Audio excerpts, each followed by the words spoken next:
Friends, now we are going to learn a very important chapter, partnership accounts. This is chapter number 8 in our study material. Very important chapter. You know why? Because definitely you'll be getting one full problem from this chapter. So we can't avoid this chapter at all. Easily you can expect around 15 marks from this chapter. Sometimes it may go up to 20 marks also.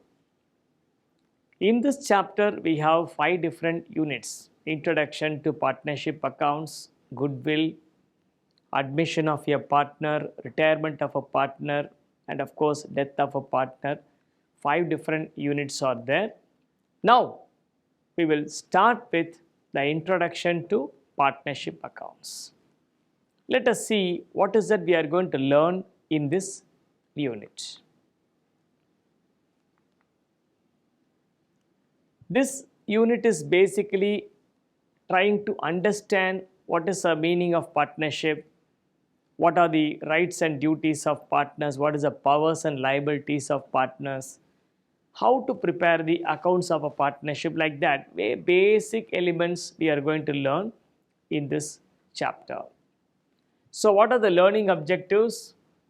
To learn the provisions and features of Indian Partnership Act as per 1932 and the Limited Liability Partnership Act 2008 and the need for a partnership deed. See, a partnership can be formed either under the Indian Partnership Act of 1932 or Limited Liability Partnership Act of 2008.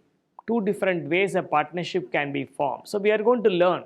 But most of the problems in our material is based on Indian Partnership Act 1932 only.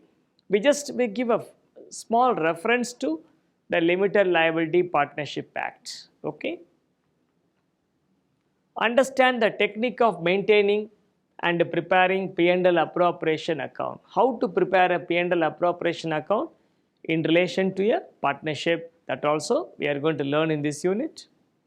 What is the method of accounting? How to calculate interest on capital, interest on drawings, guarantee of minimum profit, like that. So many things we are going to learn. It's not only interest on capital, you are also going to learn how to calculate interest on drawings, guarantee of minimum profit, that also we will learn. In this lesson, we will learn all this.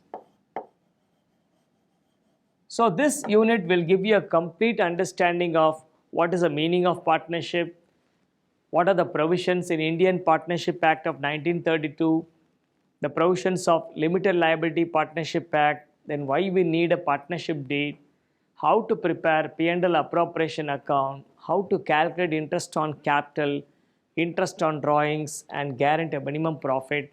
These are the learning objectives in this lesson. First, we will see the features of partnership. As you know, business can be carried on by means of a proprietorship concern or a partnership, which can be as per the Indian Partnership Act of 1932 or Limited Liability Partnership Act of 2008. It can be in the form of a company also. So the choice is with the persons who are decided to carry on the business. If there is a sole one person, he can do business based on proprietorship. Suppose 4 or 5 persons come together, they can carry on a business by means of a partnership, or they can even register a company. The choice is left with the persons who are going to carry on the business. But here we are focusing mainly on the features of partnership. That means we assume that 2 or more persons have agreed to form a partnership to carry on a business. If there is a partnership, what are the features of partnership? That is what we are going to see now. These are the important features, essential features of a partnership. Number 1, existence of agreement. I hope all of you would remember the definition of partnership. two or more persons agree to share the profits of a business carried on by all or any of them acting for all. That is a definition of partnership as per the Indian Partnership Act of 1932. So, two or more persons should be there. They have decided to carry on a business. The business may result in a profit. They have decided to share the profit. All these things are essential features. First thing, there should be an agreement. Because when two or more persons involved in any activity, probably there is a possibility of a dispute among themselves. So it's always better to agree on the terms and conditions relating to their activity, and we will proceed accordingly. So therefore, an agreement is essential. Now, whether the agreement should be an oral agreement or a written agreement, again the choice is left with the partners who are going to carry on the business. So, a partnership can be by virtue of an oral agreement. We call it as implied agreement.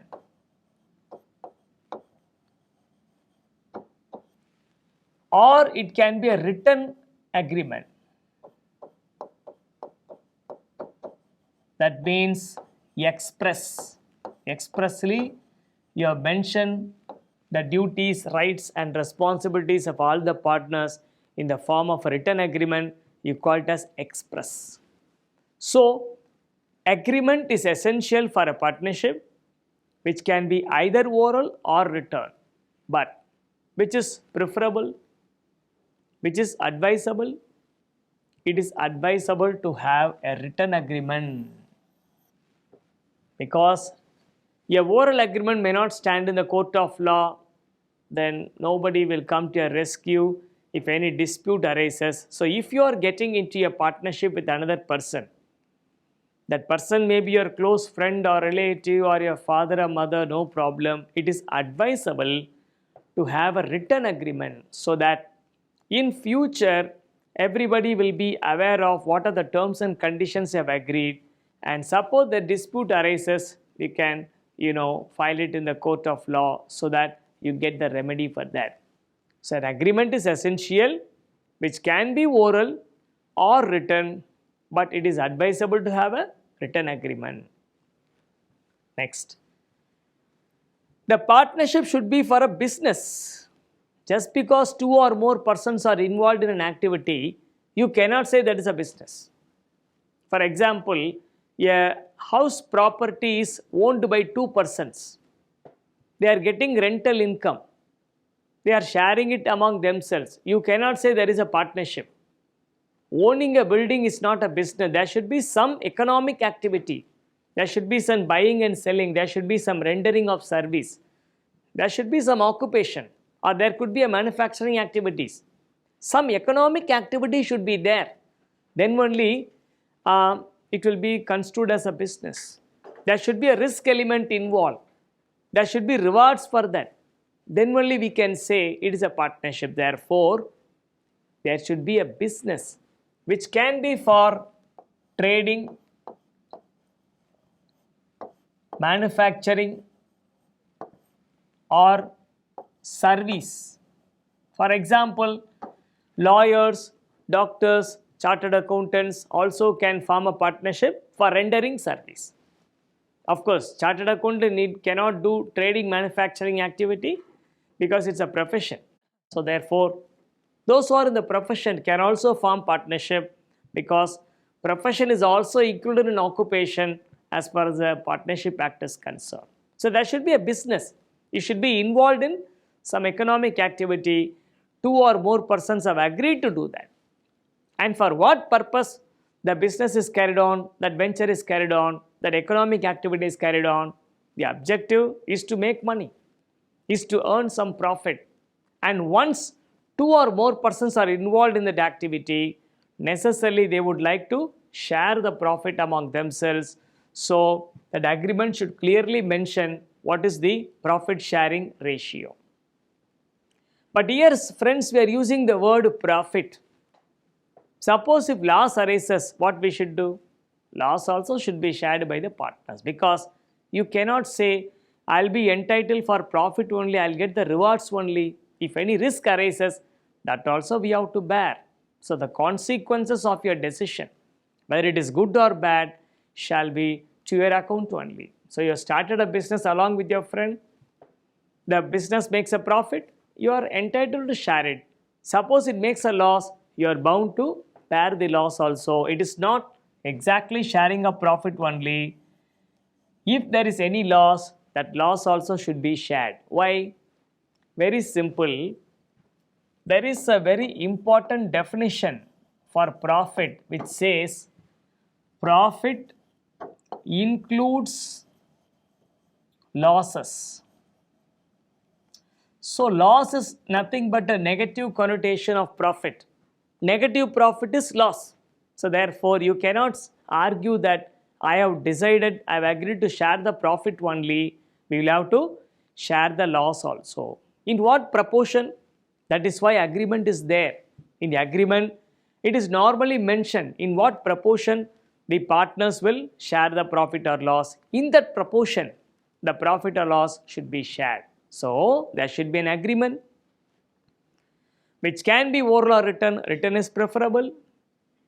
It should be for a business, trading or manufacturing or service or any profession. And the agreement should be for sharing the profits or losses. Profit include losses.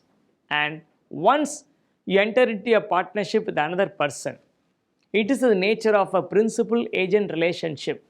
There is a mutual agency among the partners.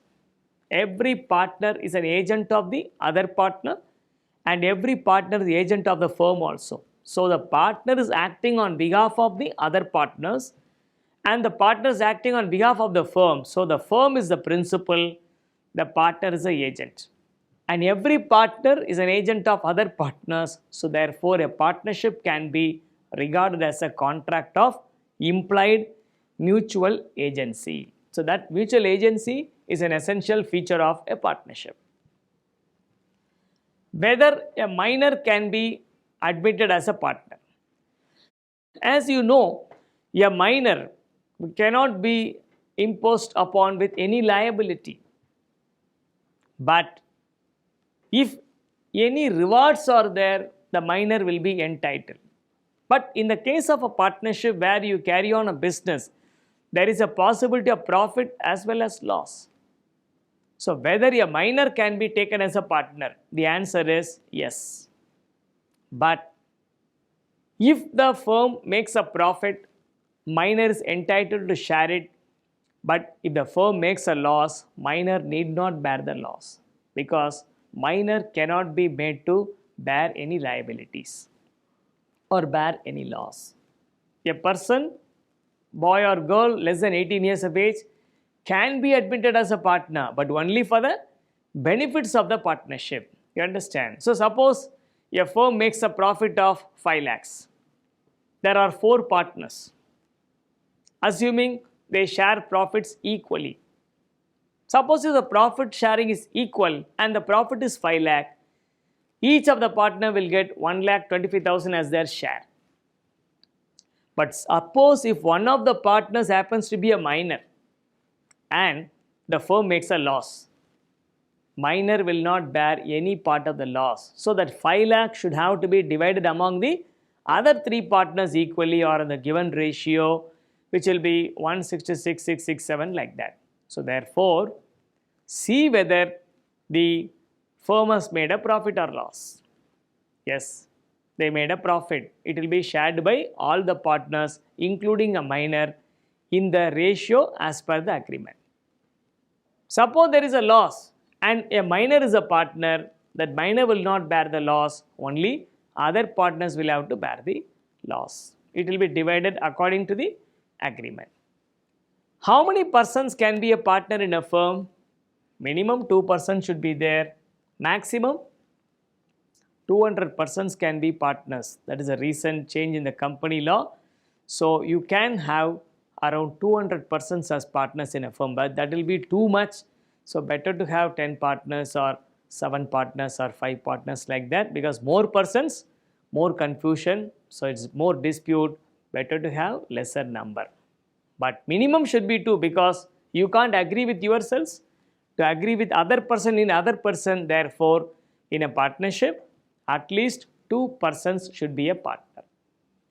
Whether a company can become a partner in a firm? Yes, company is also an artificial person. 2 or more persons, not that a partnership will have only individuals as partners. Even a company can become a partner. But if company is a partner, that company will be represented by some other person. That person will be representing the company as a partner. So, a partnership may have an individual, a HUF, a Hindu undivided family, or a company also as a partner. So understand that to become a partner in a firm, it should be a legally enforceable person. Company is a legally enforceable person. Therefore, even a company can become a partner. Next, limited liability partnership. Though we will just discuss briefly about this, we will have to learn what is a limited liability partnership. See friends, you know, in a business carried on by a partnership under the Indian Partnership Act, partnership under Indian Partnership Act, Indian Partnership Act of 1932, very old law, it is given that liability of partners is unlimited. Liability of partners is unlimited. Why? Because the partners are the managers of the business. The owners and the managers are one and the same in a partnership. Therefore, if any firm makes a loss or any firm incurs a liability, it is the primary responsibility of the firm to discharge the liability.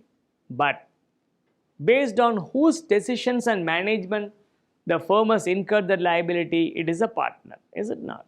So therefore, if the firm incurs a loss or if the firm has incurred a liability and the firm is unable to discharge the liability, then the partner shall be called upon to settle that obligation. And to what extent?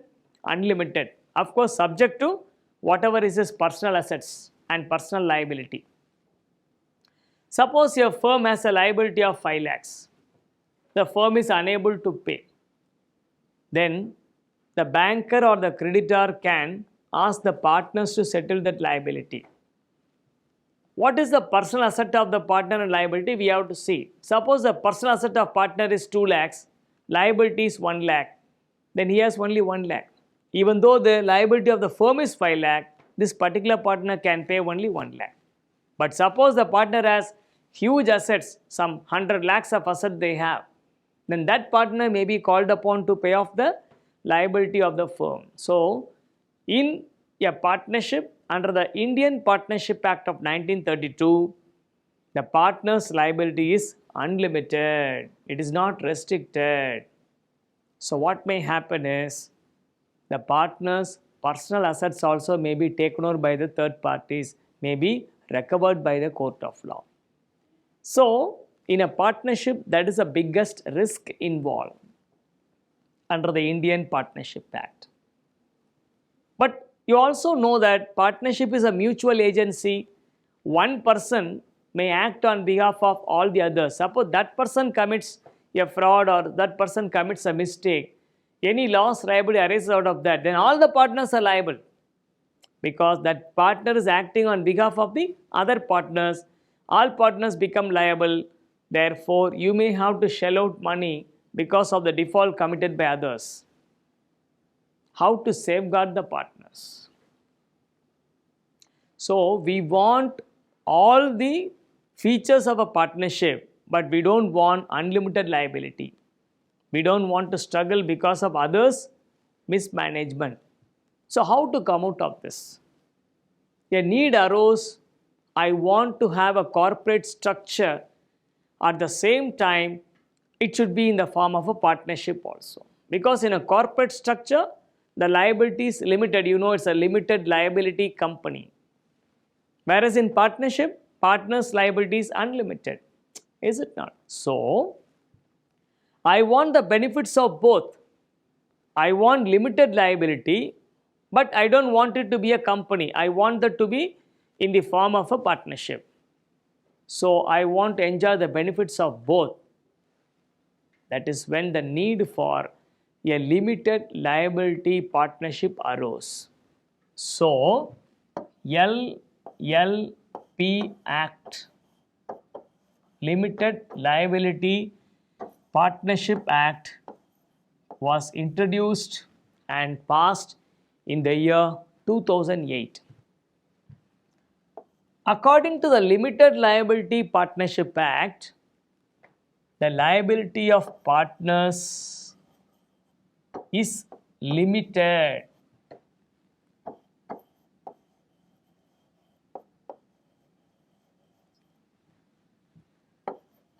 In the Indian Partnership Act, liability of partners is unlimited, all partners' liability unlimited, but in the case of Limited Liability Partnership Act, the liability of partners is limited. Limited to what? Limited to the extent is agreed to contribute as his capital. Then will that not be a company? No, it is a partnership where the partner's liability is limited. Why? Because one partner managing the affairs, because of his mismanagement, other partner should not suffer. Therefore, what we do? We form a partnership under the Limited Liability Partnership Act, wherein we specify some partners as designated partners. When you form a limited liability partnership under the LLP Act of 2008, we have to clearly mention who are the designated partners. Because the designated partners' liability will be unlimited, all other partners' liability will be limited. Suppose 5 persons form a partnership. 2 of them are the main persons involved in that business. So, when you register that limited liability partnership, you have to mention X and Y. The first 2 partners are designated partners. The other Z, W, K and all are not designated. Therefore, in this example, where a partnership is formed under the LLP Act, the liability of W, K and M is limited, X and Y unlimited. Whereas in the case of an Indian Partnership Act 1932 partnership, the liability of all partners will be unlimited. So we can avoid that. We can, escape the liability if you form a partnership under Limited Liability Partnership Act. Difference between partnership and LLP. These are the various differences between the partnership and LLP. Law. What is the applicable law for a normal partnership? Indian Partnership Act of 1932. Whereas if you want to form a partnership under LLP, there is a Limited Liability Partnership Act of 2008. So the law is different. Normal partnership, Indian Partnership Act of 1932, Limited Liability Partnership, LLP Act of 2008. Registration. Whether it is compulsory or mandatory to register a partnership. Under the Indian Partnership Act, registration is not mandatory, it is optional. Either you can register or not, your choice, there is no compulsion. Whereas a limited liability partnership is a registered partnership. Without registration, you cannot form an LLP at all. So creation, how do you create? By registering LLP. But for the purpose of Indian partner, just to have a partnership agreement among the partners, you can create a partnership. Body corporate. Whether it is a body corporate, a limited liability partnership is a body corporate because it is registered under the Companies Act, whereas Indian Partnership Act firm need not be registered, therefore it is not a body corporate. Separate legal entity. See, every business is a separate entity for the purpose of accounting. Business is a separate entity Proprietors and partners are separate entity. That is for accounting purpose. Whether a partnership firm is a legal entity, whether it has a legal standing, it has a legal clothing or not, a firm under the Indian Partnership Act is not regarded as a separate legal entity, whereas a limited liability partnership act registered under the law. Therefore, like a company, a limited liability partnership is also a separate legal entity. So, a lot of differences are there between partnership firm under the normal partnership act and the limited liability partnership act. Let's continue. Perpetual succession. Is it possible in case of normal partnership act? It is not automatic, but you can perpetually be succession can be perpetual in case of normal partnership act. But suppose 4 partners are there under the Indian Partnership Act, there is no perpetual succession. Suppose all of them retire, all of them die, the firm will not continue because it is not registered as a separate legal entity, whereas in case of a limited liability partnership act, it will be having a perpetual succession because whether partners come or go, the LLP will remain. So, there is a perpetual succession, very much like a company. Number of partners, as I told you, according to the Indian Partnership Act, up to 200, limited liability partnership act also same. Minimum should be 2, but in the case of LLP, designated partners are liable, other partners are not liable. Whereas in Indian Partnership Act, all partners liability is, unlimited. Ownership of asset. In the case of a normal partnership, ownership of asset vests with the partners, not the firm. You cannot acquire an asset in the name of the firm. The assets of the firm have to be divided among the partners, whereas in case of LLP, the assets can be purchased in the name of the LLP, so the ownership rests with the LLP. Liability of members, I told you already. In case of normal partnership, liability of partners members is unlimited, whereas in case of LLP, liability of partners and members are limited. For others, for designated partners, it is unlimited. Then finally, principal agent relationship. In a case of a partnership, normal partnership, every partner is an agent of the other partner and every partner is an agent of the firm also, whereas in LLP, a partner is an agent of the firm only. No partner is agent of the other partner. That is the basic difference between partnership firm normal and LLP. Now we will see what are the important clauses you will have in a partnership deal. Let it be LLP or let it be a normal partnership. What are the important points, clauses you will have in a partnership deal? Because if the clauses are put properly and correctly, then in the event of any dispute among the partners, it will be easy for them to remedy that. So therefore, when you prepare a partnership deed, that agreement, it should contain at least these clauses. Let us see what are they. Name of the firm and the partners, very simple. In the agreement, you have to specify who will be the partners, what is the name of the firm. Commencement and duration of business, when the business commences and for how many years you want to carry on the business. It can be at will, but you can even mention it will be for a particular period, 5 years or 10 years like that. That will be mentioned in the partnership deed. Amount of capital to be brought in by each partner. Normally when we start a business, we need capital, is it not? So how much will be brought in by each partner? That will be mentioned.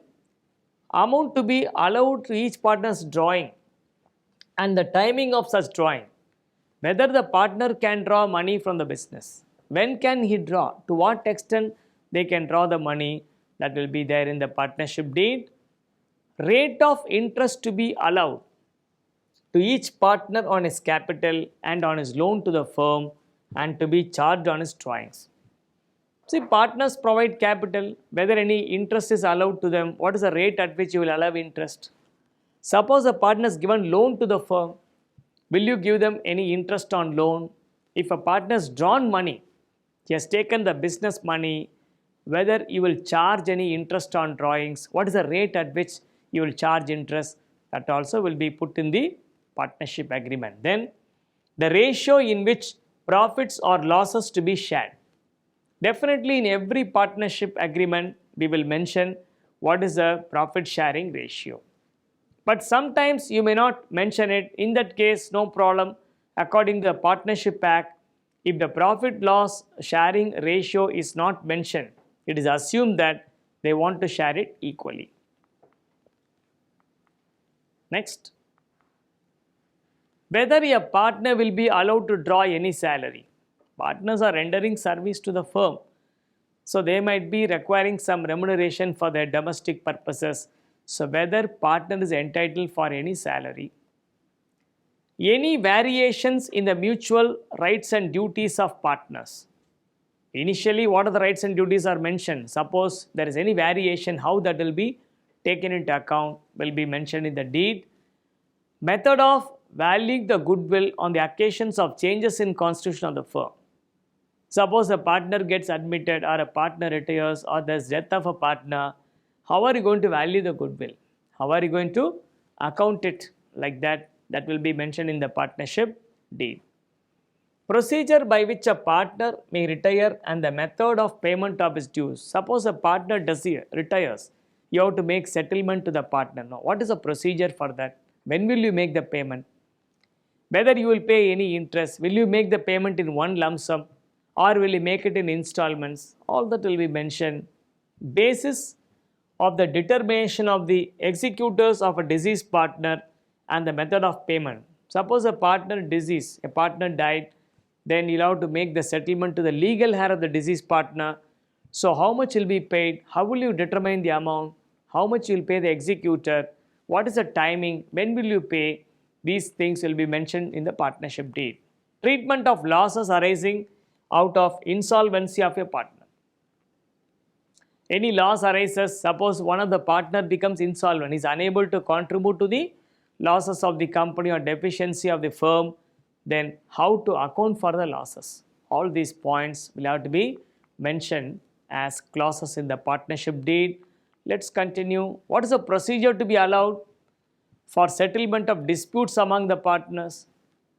This partnership, two or more persons are there, there is every possibility some dispute will arise. If any dispute arises, how to settle the disputes? Should they go to court of law or they should go to an arbitration? That will be mentioned in the partnership deed.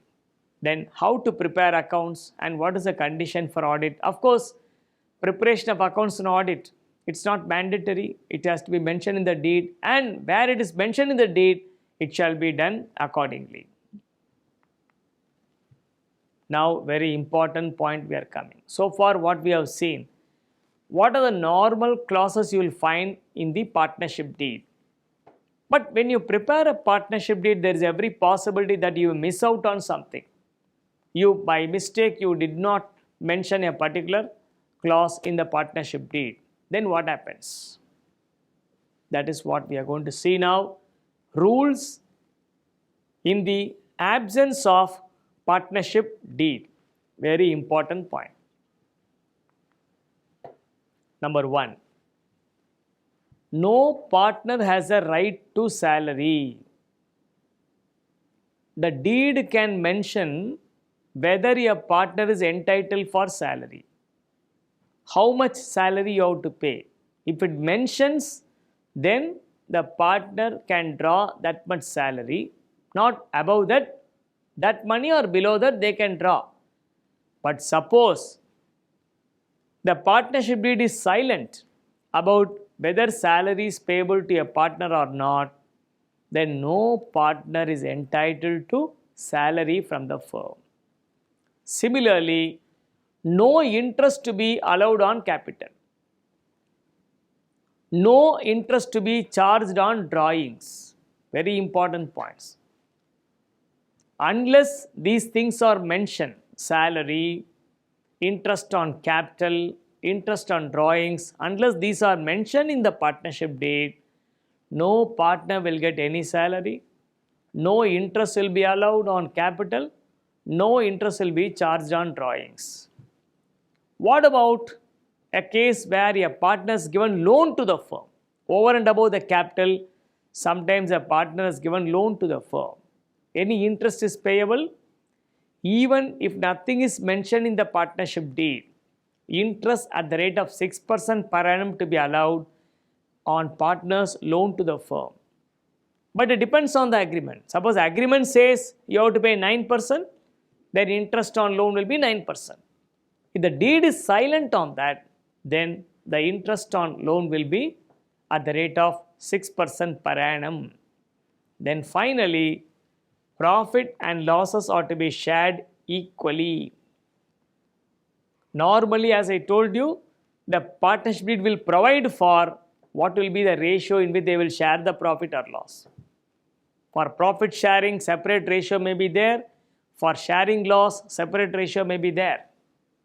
Then in that ratio, they will have to share the profits or losses. But by chance, the deed has missed out mentioning the profit sharing proportion.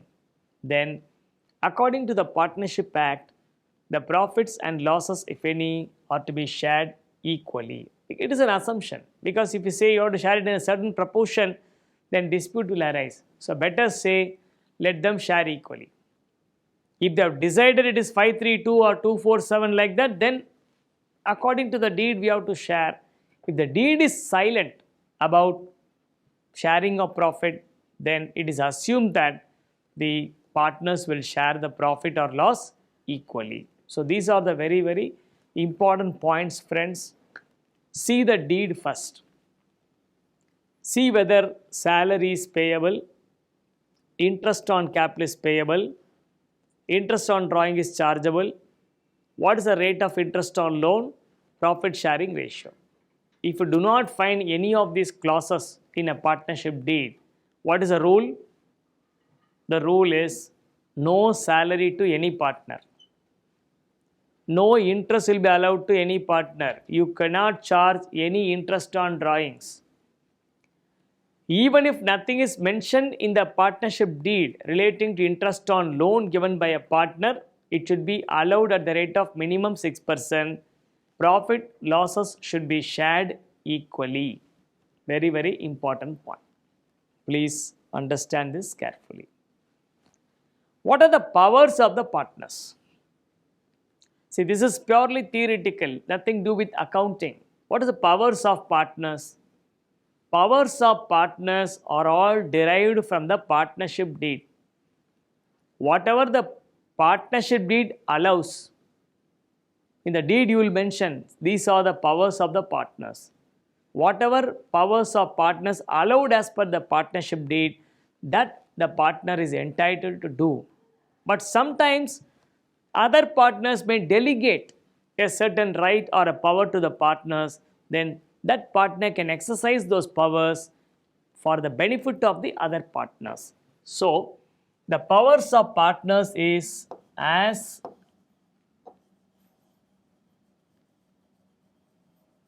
governed by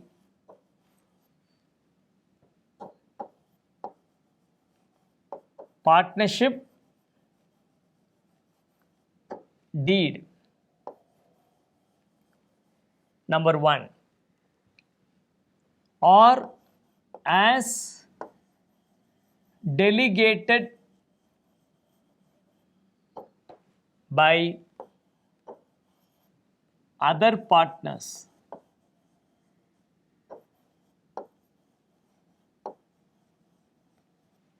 Or as provided in the Partnership Act.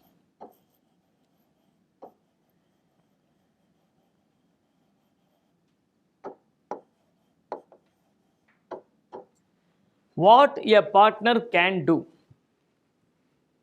what a partner should not do, it's all mentioned in the partnership deed. Suppose deed is silent, suppose a firm has to take a loan, whether a partner can sign the document. If other partners allow him the power, then that particular partner can sign the document on behalf of other partners. Suppose other partners also have not delegated the power. There is no mention in the partnership deed. Then no problem. As per the provisions of the Indian Partnership Act, whatever powers are available, a partner can exercise all these powers. But very important point to remember is a partner shall not do anything to the detriment of the firm or the other partners. That is very important point. However,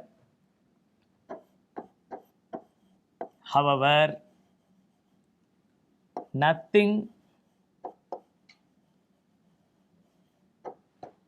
shall be exercised which is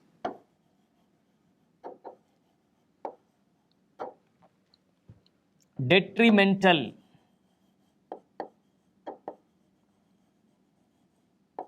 to the interest of the firm or other partners.